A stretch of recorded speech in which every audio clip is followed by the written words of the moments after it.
Assalamualaikum warahmatullahi wabarakatuh.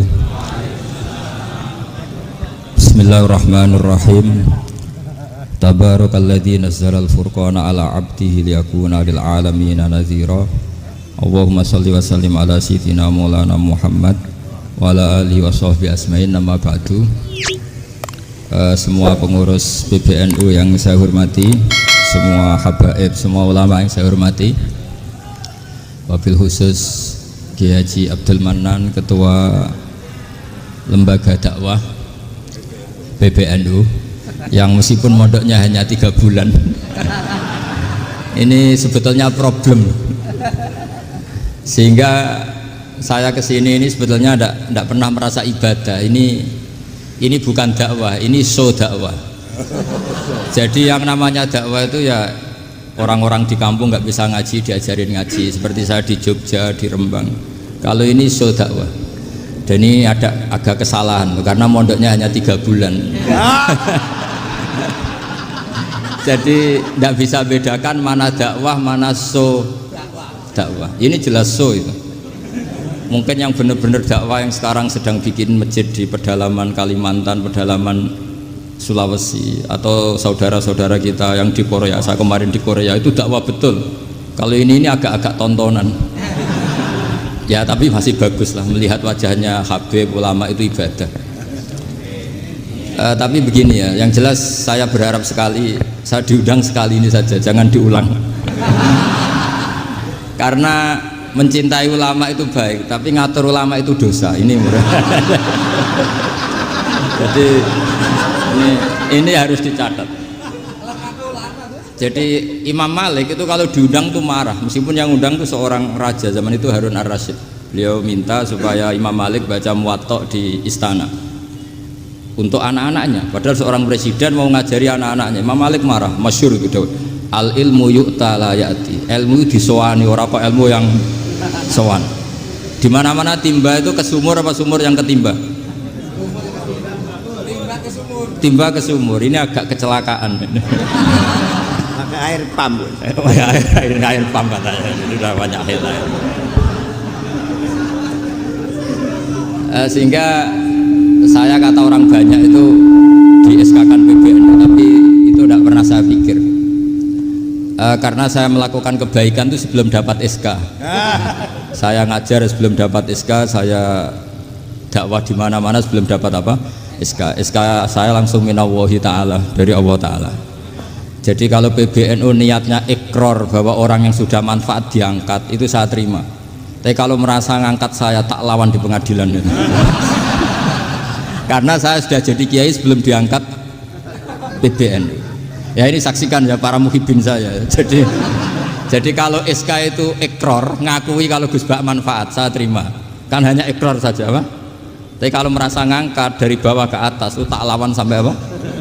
Pengadilan, sampai di akhirat. Tersangkanya ya yang sedang jabat sekarang itu. Tapi saya yakin enggak, Kiai Miftahul Ahyar itu orang alim karena alumni Sidogiri dan menantunya Syekh Duki. Di antara gurunya itu pernah mbah mertua saya, karena istri saya orang Sidogiri. Beliau juga besanan sama keluarga Lasem, saya ini Durriyah Lasem. Pak Said Akil juga orang alim, mbah-mbahnya juga orang alim. Baru kemarin nyocokkan nasab sama saya. Buyut-buyutnya beliau itu adik buyut saya, pernah cocokkan sama saya. Gus, saya sama saya tua mana? Tua saya, buyut kamu adik buyut saya, kata saya gitu. Tapi saya tetap hormat sama beliau karena ya pernah sepuh umurnya setidaknya. Jadi saya ulang lagi, ngaji seperti ini itu sebetulnya lebih ke show, pertunjukan. Supaya pertunjukan ini tidak dosa, saya isi ngaji betulan. Tapi jangan diulang. Karena biasa ngaji rutin. Saya di Jogja tafsir Jalalain sudah juz 23. Pernah khatam hikam. Sekarang Nashahul Ibad separuh. Saya ngaji di Sidogiri Itkon, di Sarang Balaghatul Quran, di Hajen Lubul Usul, tapi sarahnya yang Thariqatul Usul, sarahnya Mbah Sahal Mahfud. Jadi baru di sini ngaji bersaing sama orang yang mondok berapa? 3 bulan. Ini masalah. Masalah. Nggak boleh mondok itu harus buat tulis zaman. Tapi ya tidak apa-apa, mungkin laduni ya. Jadi kalau mondok cepet itu kemungkinannya apa? Laduni. Begini, tapi saya tertarik apa yang dikatakan Kiai Haji Abdul Manan tadi menyangkut kalimat tauhid. Saya ngaji di mana-mana bilang, kalau ngaji itu yang tahqiq itu detail. Detail itu bahasa Arabnya tahqiq. Jadi kita misalnya berpikir secara jernih, orang yang kafir 70 tahun itu pasti menjadi muslim karena melafadzkan la ilaha illallah. Dan itu bi ijma'il ulama. Semua ulama mengatakan demikian. Saya ulang lagi, itu bi ijma'il ulama. Karena mansus di Quran ada ayat qulil ladzina kafaru iyantahu yughfar lahum ma qad salaf. Kalau orang yang kafir 70 tahun bisa dihilangkan kekafirannya hanya dengan kalimat la ilaha illallah Muhammadur Rasulullah. Berarti kalimat ini statusnya apa? Penghilang kekafiran, apa? Penghilang kekafiran. Lalu ada kelompok yang mengatakan gara-gara kalimat la ilaha illallah dan pegang patok nisan itu orang menjadi kafir. Ini kan jadi paradok. Lafadz yang kita statuskan sebagai penghilang kekafiran dengan lafadz yang sama orang menjadi kafir. Itu nggak ketemu nalar. Mbok nalar paling apapun tetap nggak ketemu. Kecuali tadi ya dalilnya pokok yang ngotot tadi. Itu memang kacau itu. Tapi alhamdulillah mereka insya Allah ya sadar. Kamu jangan bayangkan mereka tidak sadar terus, berarti kamu doanya jelek. Bisa saja mereka sudah ingin sadar, berhubung digojlok ini terus nggak jadi sadar. Jadi jangan-jangan salah kita karena sering gojlok sehingga yang mau sadar jadi tidak apa? Nggak sadar. Saya tadi jam 10 sampai setengah 2 masih ngajar di pondok saya ngajar tafsir masih di Rembang sana saya. Terus saya ke Semarang Delalah Muyassar, ya mungkin agak-agak keramat, jadi tetap jam 3:15 saya bisa ketemu Habib Umar Hafid. Saya beberapa menit ya diskusi tentang manhaj beliau, dan kebetulan saya sering belajar kitab beliau sama alumni-alumni Darul Mustafa. Meskipun saya tidak pernah ke sana, tapi saya tahu betul mazhab beliau karena al-arwah junudun apa? Mujannada. Begini, saya sering dingetikani Mbah Mun, politik tidak jelas itu bagian dari kejelasan. Ini yang perlu dicatat. Jadi politik tidak jelas itu bagian dari apa? Kejelasan. Misalnya begini, siapa yang mengira Khalid bin Walid yang sangat musuhi Rasulullah, dia panglima orang kafir ketika mengalahkan Rasulullah di perang Uhud, akhirnya Khalid bin Walid masuk apa? Islam. Begitu juga Wahsy, qatilu ahabbin nasi ila Rasulillah, pembunuh Sayyid Hamzah, akhirnya juga masuk Islam. Begitu juga Abu Sufyan, dia pemimpin besar kafir Mekah ketika perang Badar, ketika perang Khandaq, akhirnya juga Islam dan menjadi mertua Rasulullah Shallallahu Alaihi Wasallam. Dari fakta ini kemudian banyak ulama alim yang ngambil sikap itu ya cara Jawa itu anggang-anggang. Anggang-anggang itu gak tegas, tapi gak tegas dari rumusan ilmu yang detail. Saya ulang lagi, gak tegas tapi dari rumusan ilmu yang apa? Detail. Bisa saja orang yang sekarang kafir suatu saat mukmin atau muslim. Bisa saja yang sekarang sedang fasik suatu saat soleh. Bisa saja yang mondok 3 bulan rois PB NU. Sementara yang mondok lama kadang KRT. Tapi itu hanya hukum duniawi. Saya yakin yang KRT ini PBNU di akhirat. Karena mondoknya lebih apa? Lama. Itu tak jamin. Saya juga berencana mimpin NU di akhirat saja, bukan di dunia. Makanya saya mohon SK itu berakhir muktamar mendatang. Karena saya sudah kiai sebelum diangkat. Makanya saya ulang-ulang, kalau pengangkatan itu niatnya ikrar, saya terima. Tapi kalau niatnya ngangkat, tak gugat di pengadilan. Ini tidak guyon, ini betulan itu. Ya, tapi ini hanya guyon saja. Nah, ini penting saya utarakan teori ngaji ya. Ini saya bacakan naskah asli Sayyid Umar Hafid supaya Anda dapat barokah beliau. Karena beliau selain alim allamah, muridnya Habib Salim, juga beliau pernah ngaji kutub Sayyid Abdul Qadir Segaf di Jeddah. Juga beliau sering istifadah di beberapa kiai. Ini saya baca teks Arabnya, kemudian saya terjemah. Bagi yang tidak setuju pemaknanya bisa gugat, karena saya baca Arabnya. Yang nggak setuju pemaknanya bisa gugat. Tapi tak jamin kalah, karena saya paham betul teksnya maknanya seperti itu. Logikanya tadi ya, ketika Rasulullah ngambil sikap tegas kepada Qatilu Hamzah yaitu Wahsy, dan ketika Rasulullah ngambil sikap tegas pada orang-orang yang mengalahkan beliau di perang Uhud, kaifa yuflihu qaumun fa'alu bi anbiya'ihim hakadha, bagaimana mereka jadi orang benar atau orang yang dapat kebahagiaan kalau mereka perlakuannya seperti Nabi seperti ini, yaitu Nabi sujawajjuh masyhur wa kusirat ruba, yaitu Nabi itu wajahnya terluka, gigi serinya tanggal. Orang-orang seperti ini tuh nggak akan bejo kalau orang Jawa, nggak akan falah. Tapi apa yang terjadi? Allah menurunkan ayat laisa laka minal amri syai'un aw yatuba 'alaihim aw yu'adzibahum. Muhammad itu bukan wilayah kamu ngecap orang, menstigmasi orang itu tidak wilayah kamu. Saya bisa saja mengampuni mereka atau menyiksa saya itu atau menyiksa mereka itu wilayah saya, kata Allah. Saya bisa saja mengampuni mereka atau menyiksa mereka itu wilayah saya. Sehingga akhirnya apa? Rasulullah tidak ngambil sikap yang mungkin orang lain mengatakan itu tidak tegas. Tapi itu kearifan.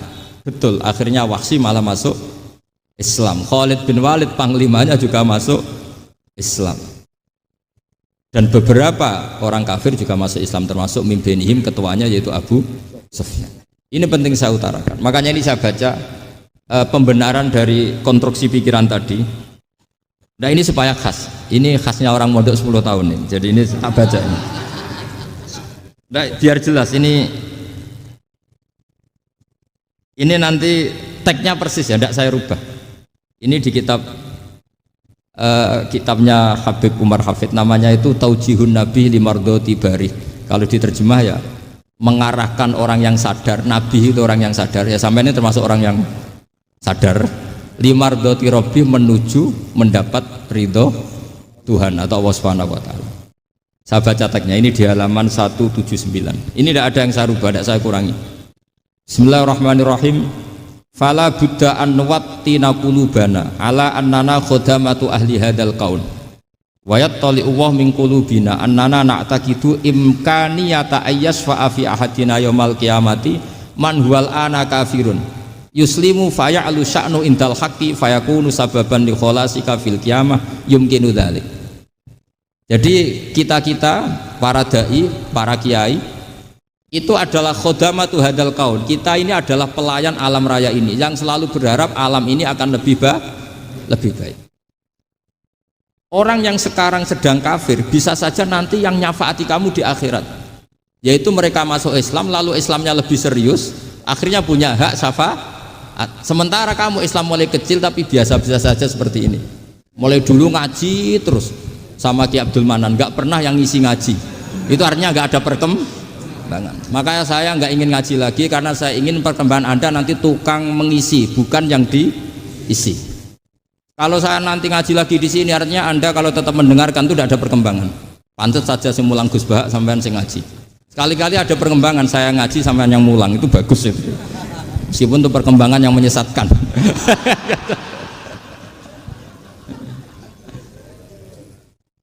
Ini penting saya utarakan. Ini dawuhnya Said Umar ya. Orang yang sekarang sedang kafir bisa saja orang ini nanti nyafaati kamu, yaitu beliau orang ini Islam, kemudian Islamnya serius, maka punya hak syafaat. Sementara kamu Islamnya biasa-biasa saja. Itu masyhur kayak Sayyidina Umar. Sayyidina Umar Islam di hari itu langsung makomnya makom yang a'la, sehingga mengalahkan yang sudah Islam lebih lama. Karena Islamnya Umar itu menjadi izzatul Islam betul. Makanya jangan benci orang tegas teman-teman, kadang ya ada baiknya. Abu Bakar itu sudah Islam tapi layinal janib, orangnya santun. Kalau dipisoi orang yang menengahi lah, kira-kira seperti itu. Begitu juga Bilal, Ammar, Suhaib. Singkat cerita, Rasulullah itu sering dibully ya, sering disiksa orang-orang kafir. Rasulullah berharap, wah kalau yang Islam gini terus repot. Melihat Umar ini petarung di pasar Uka, dia dapat uang itu kalau tarung, menangan. Kata Rasulullah, kalau ini yang Islam ya bagus. Beliau berdoa, Allahumma aizal Islam bi Umar. Itu kira-kira 2 hari dari doa beliau, Umar masuk Islam. Itu pertama masuk Islam itu orang-orang kafir diparani. Kalau kamu ganggu Rasulullah Muhammad tak bunuh. Semenjak itu orang kafir yang gentenan sembunyi. Sehingga kata para mereka yang Islam selalu jaya mut aslama Umar, ketika Umar masuk apa? Islam. Itu dalam satu hari Islam itu Rasulullah sudah ngendikan Umar yang Islam sehari ini imannya kalau ditimbang separuh ahli dunia masih unggul sama Islamnya Umar. Nah, bisa saja seperti itu. Jadi saya minta sama teman-teman yang mencintai ilmu, tidak tegas itu bagian dari ketegasan dalam ilmiah, karena kita ini tidak mengendalikan dunia, tidak mengendalikan hidayat, hanya Allah piyambak yang ngasih apa? Hidayat. Maka sikap kita laisalaka minal amri syai'un aw yatuba alaihim aw yu'adzibahum. Rasulullah yang ahabbul khalqi ilallah saja tidak boleh tegas karena semuanya potensi itu ada. Cuma kita tegas dalam kebenaran saja, tapi nggak perlu tegas dalam mengawal kebenaran. Kenapa demikian? Karena Islam ini agama yang akan dijaga Allah ila yaumil. Yang jaga Islam bukan PBNU, bukan PP Muhammadiyah, bukan kiai. Yang menjaga Islam namun Allah Subhanahu wa ta'ala. Makanya Sayyidina Umar itu kalau disuruh mikir Islam itu nggak mau betul. Masyhur itu dalam tarikh. Umar mimpin itu sukses, banyak futuhat. Singkat cerita akhirnya orang tuh kelangenan, wah kalau Umar meninggal kayak apa? Sehingga Abdullah bin Umar setiap jalan-jalan tuh dibully, kalau sekarang dibully. Ya Abdullah bin Umar, bapak kamu itu gimana? Sudah sepuh mau meninggal kok tidak suksesi. Kalau saja ada orang penggembala kemudian meninggalkan kambingnya di hutan, kamu anggap orang yang mudoyi enggak, menyia-nyiakan kambing itu enggak? Ya iya, kata Abdullah bin Umar. Apalagi amru hadil umat ini mau ditinggal gelanggang, nanti suatu saat Umar meninggal. Mbok ya suksesi supaya jelas. Logika itu diaturkan ke Umar radhiyallahu anhu, ke Sayyidina Umar. Pertama Umar agak tertarik dengan logika itu. Lama-lama beliau marah. Tidak jadi. Saya tetap tidak akan istikhlaf, tidak akan suksesi. Dan saya tidak akan mikir Islam, katanya. Islam akan diurus oleh Allah Subhanahu. Terus beliau ngendikan, Islam ini jalan ketika ditinggal Abu Bakar. Bahkan ketika ditinggal ahabbul khalqi ilallah, akramul khalqi indallah, yaitu Rasulullah Muhammad sallallahu alaihi wasallam. Coba Islam dulu dipimpin Abdul Qadir ketua wali, dipimpin Wali Songo, dipimpin orang top-top. Sekarang dipimpin mondok 3 bulan jalan. Karena Islam yang ngatur Allah Subhanahu wa ta'ala. Jadi ini penting. Loh coba ustadz tuh banyak yang nggak bisa ngaji loh. Tapi ya laku ya nggak masalah. Loh saya kemarin di Korea seminggu. Itu TKI jadi khotib, ada yang jadi mufti, ada yang jadi suriah. Itu ada yang di sana jadi suriah, pulang ke kampung angon kambing lagi. Loh itu teman saya kenal. Suriah Korea. Iya suriah Korea tapi. Artinya gini, bahkan masjid semua yang di Korea itu didirikan oleh TKI dan TKW. Mereka digerakkan Allah untuk mikir agama, karena agama ini milik Allah. TKI saja mikir. Makanya ini penting, yo dakwah tapi tauhidnya sing kenceng, jangan dakwah kenceng tauhidnya kendor. Itu bahaya betul. Saya ulang lagi ya, ini dawuh Habib Umar. Jadi kata beliau, fala budda an wattina kulubana, kita harus yakin seyakin-yakinnya bahwa semua kemungkinan itu mungkin. Makanya masyhur dalam tarikh ketika kafir Quraisy mau disiksa oleh para malaikat karena mereka sering menyakiti Nabi, kata Nabi gimana? Jangan. Saya berharap kalau bapaknya tidak mukmin, suatu saat anaknya mukmin. Masyhur dalam tarikh. Musuh Nabi besar siapa? Walid bin Mughirah.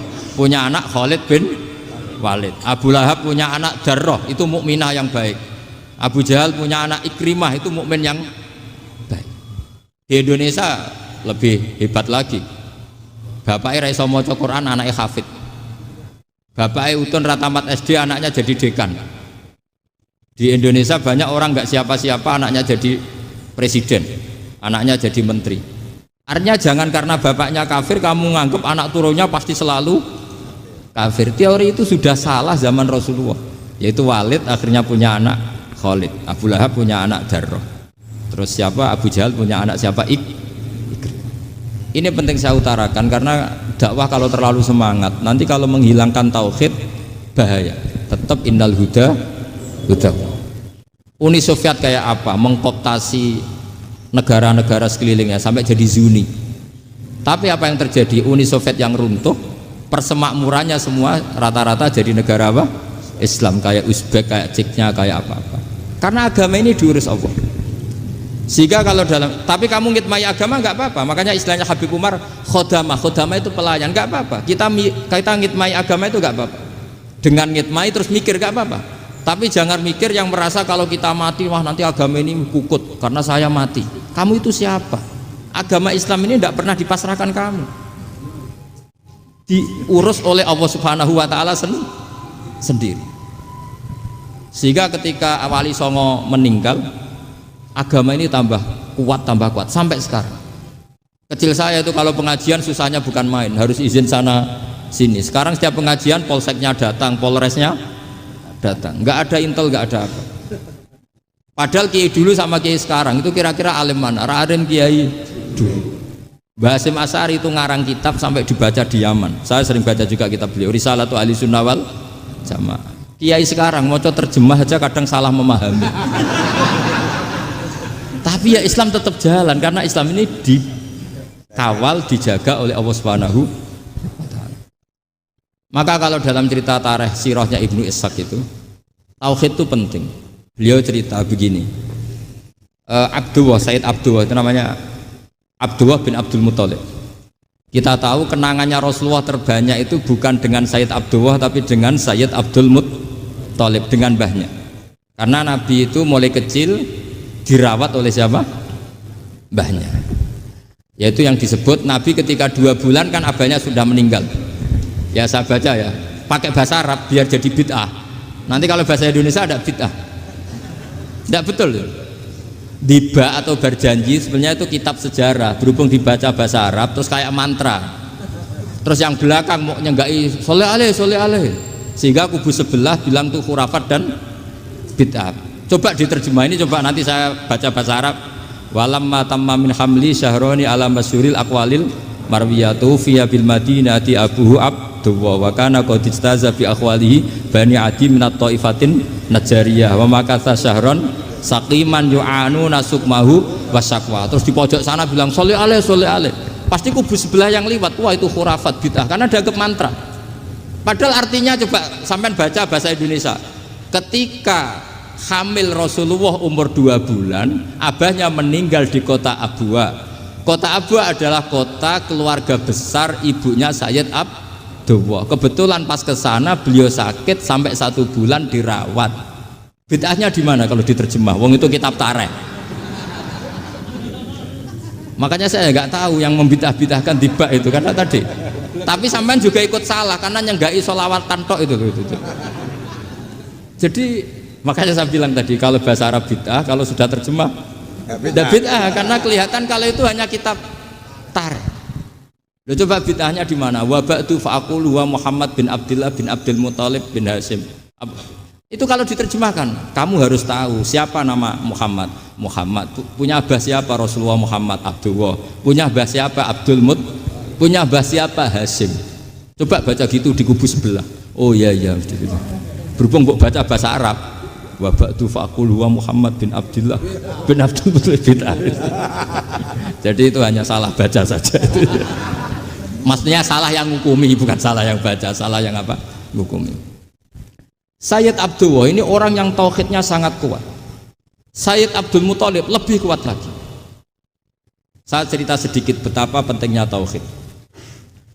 Ketika pasukan Abraha bawa pasukan gajah mau menyerang apa? Ka'bah. Itu sebelum menyerang itu semua aset-aset milik orang kafir Quraisy, milik orang Quraisy lah, itu ditawan, diambil, termasuk milik Sayyid Abdul Muthalib, milik Abdul Muthalib. Terus ketika mau masuk Ka'bah, mau masuk Mekah, kata Abraha, man sayyidu hadal wadi, siapa yang kamu tuakan, yang kamu pertuan di sini? Oh, Abdul Muthalib. Abdul Muthalib itu dipanggil, itu auranya luar biasa. Abraha yang di tempat perkemahannya itu harus duduk di atas karena dia raja, itu duduk di atas gak berani, saking wibawanya Abdul Muthalib. Ini mbahnya Rasulullah. Akhirnya Abraha bilang gini, saya duduk di bawah tidak mungkin karena saya raja, kamu duduk jejer saya tidak mungkin karena nanti umat saya kecewa karena raja kok disaingin gitu. Ya sudah, santai berdiri-diri kita ngomong. Akhirnya Sayyid Abdul Muthalib tadi diomongin gini, saya itu tidak ingin merusak orang-orang Mekah, orang-orang Quraisy. Saya hanya kecewa punya tempat ibadah dikencingi, diberakin, sehingga saya mau merubuhkan Ka'bah. Tapi dengan damai, nggak ada perang. Apa jawabnya Abdul Muthalib? Lucu. Nggak apa-apa, Ka'bah kamu robohkan silakan, nggak apa-apa. Yang penting unta saya yang kamu sita kembalikan. Harta saya yang 100 unta kamu sita kamu kembalikan. Itu Abraha kagetnya bukan main. Kaget karena kamu itu pemimpin apa? Tadi saya hormat kamu karena kamu tak anggap orang hebat. Hadhil Ka'bah dinu abaika, ini Ka'bah itu agama kamu. Pas saya hancurkan kok kamu tenang-tenang saja. Padahal pas mau saya hancurkan kamu tenang-tenang saja, malah tanya unta kamu itu gimana? Apa jawabnya Abdul Muthalib? Inna lihadal baiti robban hamahu, sebab Ka'bah itu ada yang punya dan pasti akan melindungi Ka'bah. Tapi kalau unta itu milik saya, ini urusan saya, ini unta. Jadi inna lihadal baiti robban hamahu itu tidak milik saya, itu ada yang punya. Ya sudah, biar yang punya aja yang jaga, itu tidak urusan saya. Akhirnya unta dikembalikan, aman deh, untung double. Terus akhirnya dia ke Ka'bah, fa'akhudha bi halaqatil bab, karena dulu apa itu halaqatil bab, karena dulu itu yang dipakai apa itu pegangan itu bentuknya apa, bulat, makanya diistilahkan halaqah apa, bulat. Kalau sekarang halaqah ilmiah itu seminar. Tidak. Halaqah itu buruhi lain lagi. Ya. Pegang terus bilang gini, kata Abdul Muthalib, ya Allah, Ka'bah ini mau dihancurkan oleh Abraha, Ka'bah ini milik kamu. Saya mau ke gunung, mau melihat apa yang kau lakukan terhadap orang yang mau merusak Ka'bah. Terus Abdul Muthalib bilang ke umatnya, wa ya qaumi, ayo kita ke gunung melihat ma fa'ala rabbuna, apa yang akan dilakukan Tuhan kita terhadap orang yang mau menghancurkan Ka'bah. Jadi santai saja, santai. Terus Abdul Muthalib naik gunung sama orang-orang Quraisy. Abraha datang mau merusak Ka'bah, terus terjadi alam taro kaifa fa'ala rabbuka bi ashabil fil. Itu melihat, dan betul Ka'bah dijaga Allah. Islam juga gitu. Ketika Islam dikooptasi Uni Soviet, semua ulama, semua wali perasaannya hanya nunggu kehancuran Uni Soviet, karena pasti agama ini dijaga Allah. Saya setiap sholat, setiap munajat, ketika baca Rabbana lakal hamdu bil samawati wa mil'ul ardi, dulu saya iskal itu janggal. Ya Allah, engkau zat yang layak dipuji, yang pujian itu memenuhi langit dan bumi. Pikiran saya kalau bumi ateis itu mujinya kayak apa? Tapi Masya Allah, ketika saya datang di Korea, bumi ateis, ternyata di sana banyak masjid, banyak tasbih, bahkan ada sakduna di sana. Karena Allah sudah ngendikan lakal hamdu mil'us samawati wa mil'ul ardi. Dan sekarang nyata, semua bumi ateis, bumi apa saja, ada tasbihnya, ada tahmidnya. Makanya sadaqallahul adzim ketika ngendikan sanurihim ayatina fil afaq walladzi arsala rasulahu bil huda dinil haqqi liyuzhirahu 'alad dini kulli. Makanya saya mohon sekali bahwa agama ini harus kamu khidmah, tapi enggak boleh kamu pikir. Atau dibaliklah, khidmah maka memikir. Tapi tidak usah GR bahwa agama ini diserahkan sampean. Saya juga agak ridho. Agama kok diurus orang-orang kayak gini, kayak apa nasibnya? Jadi ini penting, karena rata-rata kiai alim itu tidak jelas. Terus oleh orang-orang yang nggak pernah ngaji itu, wah ini nggak jelas, nggak tegas. Islam itu harus tegas. Maksudnya tegas itu kayak apa? Tegas itu di wilayah kita. Kalau istri kamu mau diperkosa orang itu boleh tegas, itu wilayah kamu. Tapi kalau hidayat itu wilayahnya Allah Subhanahu wa Ta'ala, kita tidak pernah tahu. Bahkan yang sudah Islam saja, nyuwun sewu, itu nggak ada jaminan mati husnul.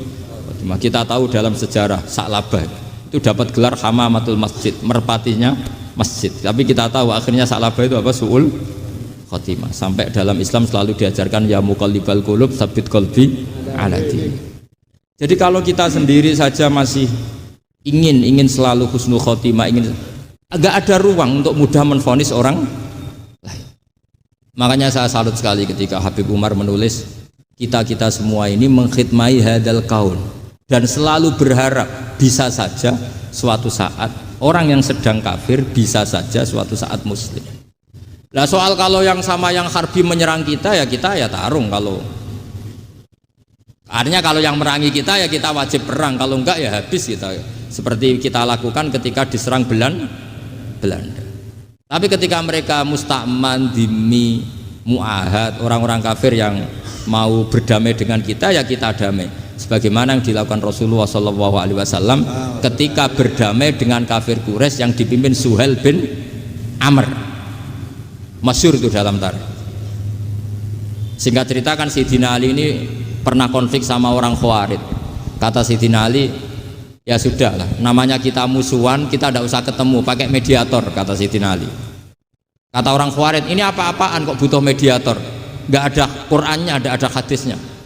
Kira-kira kalau Pak Sayyidina Ali orang Jawa, nggak ada apa tidak tahu. Walhasil Sayyidina Ali akhirnya baca ayat, wa in khiftum shiqaqa bainihima fab'atsu hakamam min ahli wa hakamam min ahliya. Jika suami istri tengah konflik, maka yang keluarga suami kirim mediator, yang keluarga perempuan juga kirim. Terus kata Sayyidina Ali, wa amru ummati Muhammad a'dhamu min amri rajulin wa imra'atin.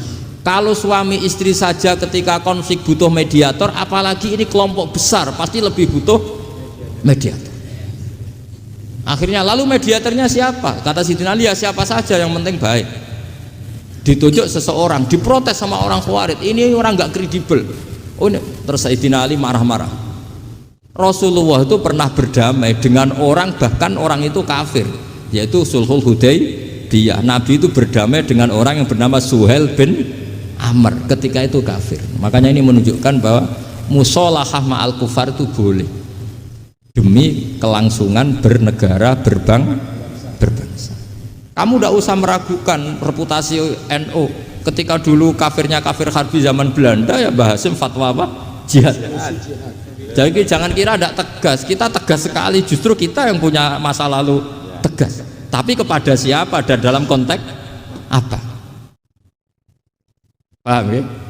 Terus ini penting sekali untuk dijernihkan. Ini saya baca berikutnya nanti, tidak supaya tahqiq. Saya syukur sekali, saya tadi sekaligus minta ijazah sama Habib Umar, dan memang saya ngaji ini lama sama teman-teman alumni Yaman, cuma belum pernah ketemu mu'alifnya. Tadi saya ketemu minta ijazah itu dan beliau senang sekali, bahkan sempat bikin tulisan di kitab saya ini. Sama tidak perlu baca, karena kalau bisa ya biasa, kalau tidak bisa malu ya sudah, tidak usah baca sudah.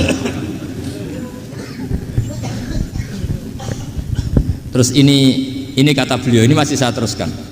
Nahnu min hadhil intilaqah naktasibu thabatana wa quwwata yaqinina wa illa fa fil ardi mu'aridun wa muntaqidun wa mukhalifun min akhyarin wa asrorin sholihin wa fasikin muslimin wa kuffar. Kalau kamu punya satu metode ilmiah, metode dakwah, kamu harus siap, karena pasti ada yang menentang. Yang menentang itu ya mulai orang soleh, tidak soleh, orang macam-macam. Jadi kalau sudah punya manhaj, memang dari awal harus siap apa? Ditentang. Jadi misalnya PBNU punya kebijakan apa, ya sudah siap saja dibully. Itu pasti itu, karena nggak ada manusia semua suka, semua benci. Kata beliau, anta in kunta fi syakkin min hadzal maslak wal manhaj fattabi man syi'ta wasaha angka ghaniyah wa in kunta ala yaqinin annahu al huda wa mirasun nubuwah wa annahu haqiqatu tarjamatil ahdi ma'rab fala tata'atsar min kalami ahadin yakunu mangkana. Jadi intinya kita mengawal Islam secara rahmatan lil alamin itu justru kita berharap menjadi simpatik dan menjadikan mereka menjadi nopo Islam. Jangan ketika simpatik dianggap gak tegas. Saya masih ingat betul dawuh Mbah Mun, hak sekseni, kata beliau. Saya masih ingat kalimatnya, sekseni. Aku ra tegas itu berdasar ayat laisalaka minal amri syai'un aw yatuba alaihim aw yu'adzibahum. Karena potensi sosial itu bisa rubah. Orang yang sekarang kawan kamu bisa saja suatu saat jadi musuh. Yang sekarang musuh kamu bisa saja suatu saat jadi kawan. Terus kamu ngambil sikap tegas dalam sesuatu yang nggak stabil seperti ini, lalu tegas itu kan nggak pada tempatnya. Makanya yang seperti ini kata Allah pakai asa itu menawa.